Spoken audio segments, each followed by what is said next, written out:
अस्सलाम वालेकुम, मैं हूं डॉक्टर अस्टैन जावेद और आप देख रहे हैं मेरा डिजिटल चैनल। आजकल तो मियां नवाज शरीफ के लिए रावी चैन ही चैन और रिलीफ ही रिलीफ लिख रहा है।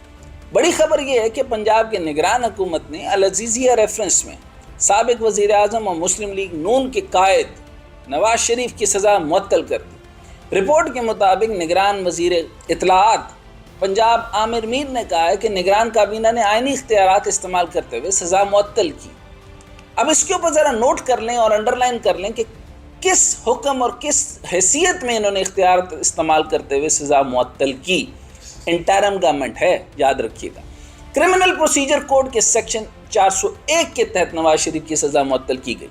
निगरान वज़ीर आला मोहसिन नकवी ने कहा कि सज़ा से मुतल्लिक उस्मान बुज़दार हुकूमत में एक दरख्वास्त आई थी। बुज़दार हुकूमत ने बग़ैर सुने दरख्वास्त मुस्तरद कर दी थी। हमने सिर्फ ये किया कि हमने इन्हें कोर्ट रेफ़र कर दिया। अब कोर्ट ने फैसला करना है कि इनकी ज़मानत रहेगी या नहीं। तो मियाँ साहब के लिए अदालतों से लेकर निगरान हुकूमतों तक रिलीफ ही रिलीफ है। निगरान सेटअप के हवाले से आज चीफ जस्टिस ऑफ पाकिस्तान काजी फ़ाइज़ ईसा साहब ने बड़ा सवाल उठाया। ये वो सवाल है जो पूरी कौम के जहनों के अंदर है। अच्छा है, क्लियर हो जाएगा कि निगरान हुकूमत का मकसद मुझे समझ नहीं आता। काजी फ़ाइज़ ईसा साहब ने फरमाया कि निगरान हुकूमत का मकसद मुझे समझ नहीं आता। वैसे नवाज शरीफ को रिलीफ मिलने के बाद तो पूरी कौम को इसका मकसद समझ आ रहा। चीफ जस्टिस काजी फ़ाइज़ ईसा ने वकील फ़ारूक एच नाइक से सवाल किया कि ये बताएं कि निगरान हुकूमत किसकी ईजाद थी। फ़ारूक एच नाइक ने जवाब दिया कि 1985 में जनरल ज़ियाउल हक आइनी तजदीद के ऑर्डर के ज़रिए निगरान हुकूमत का तसव्वुर लाए। चीफ जस्टिस ने कहा कि ज़ियाउल हक ने तो अपने ही आइनी तजदीद के हुक्म के तजदीद की हुक्म की जुनीजों के साहब को हटाकर खिलाफ वर्जी की और कहा कि 1990 और 2002 के इंतखाबात निगरान हुकूमतों के बगैर भी हुए। चीफ जस्टिस ने कहा कि निगरान हुकूमतों का काम क्या होता है? शफाफ इलेक्शन का काम तो इलेक्शन कमीशन का है। साफ शफाफ इंतखाबात इलेक्शन कमीशन को करवाना है, तो निगरान हुकूमत क्यों बनाई जाती है? इलेक्शन कमीशन का फिर क्या काम है? चला खैर, ये देखना पार्लियामेंट का काम है, हम तो तशरीह कर सकते हैं।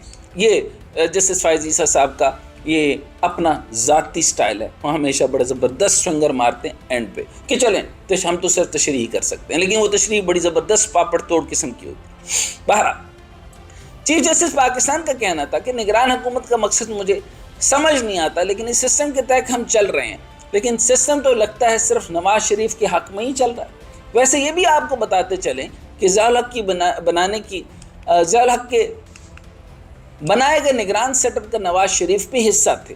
1985 में जब मुल्क में जनरल ज़ियाउल हक ने गैर जमाती इंतखाबात करवाए थे, इस नतीजे में मरकज़ में मोहम्मद खान जुनीजो वज़ीर आज़म बने और पंजाब में मियाँ नवाज शरीफ को वज़ीर आला बनाया गया।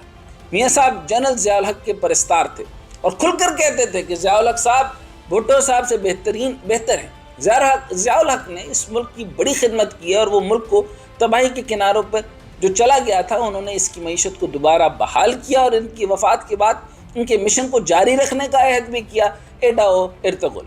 लेकिन निगरान वज़ीर आला नवाज शरीफ को जनरल ज़ियाउल हक के दौर में भी ये महसूस होने लगा था कि शायद वो वज़ीर आज़म अपनी काबिलियत से बने। फिर जनरल ज़ियाउल हक ने इन्हें कैसे सीधा किया, इसके हवाले से एक बहुत मज़ेदार किस्सा मशहूर है और मुख्तलिफ रावी मुख्तलिफ कहानियाँ भी सुनाते हैं और कैसे एक बिगड़ा बच्चा ताबेदार बन गया।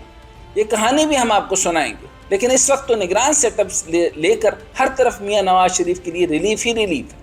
इस्लामाबाद की एहतसाब अदालत ने भी तोशाखाना रेफरेंस में नवाज शरीफ के दायमी वारंट मनसूख कर दी। सवाल उठाया जा रहा है कि अगर 4 हफ्तों के लिए इलाज के लिए जाने वाले शख्स को 4 साल के बाद आने पर दोबारा से वज़ीर आज़म बनाने का फैसला कर लिया गया है, तो फिर इलेक्शन करवाने की क्या ज़रूरत है? क्योंकि आवाम के पैसे ज़ाया किए जा रहे हैं, अरबों रुपए इलेक्शन में झोंकने की ज़रूरत ही क्या है?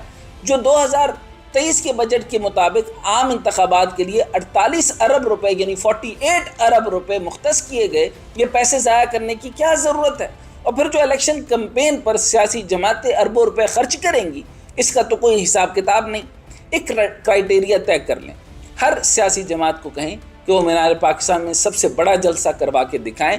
जो सियासी जमात सबसे बड़ा जलसा करे या इसे सियासी जमात का वज़ीर आज़म बना दें और ये 48 अरब रुपए इस आवाम को ऊपर खर्च करें, जो 40% आवाम जो पर खर्च करें, जो कि PDM की मेहरबानियों से गुर्बत की लकीर से नीचे चली गई।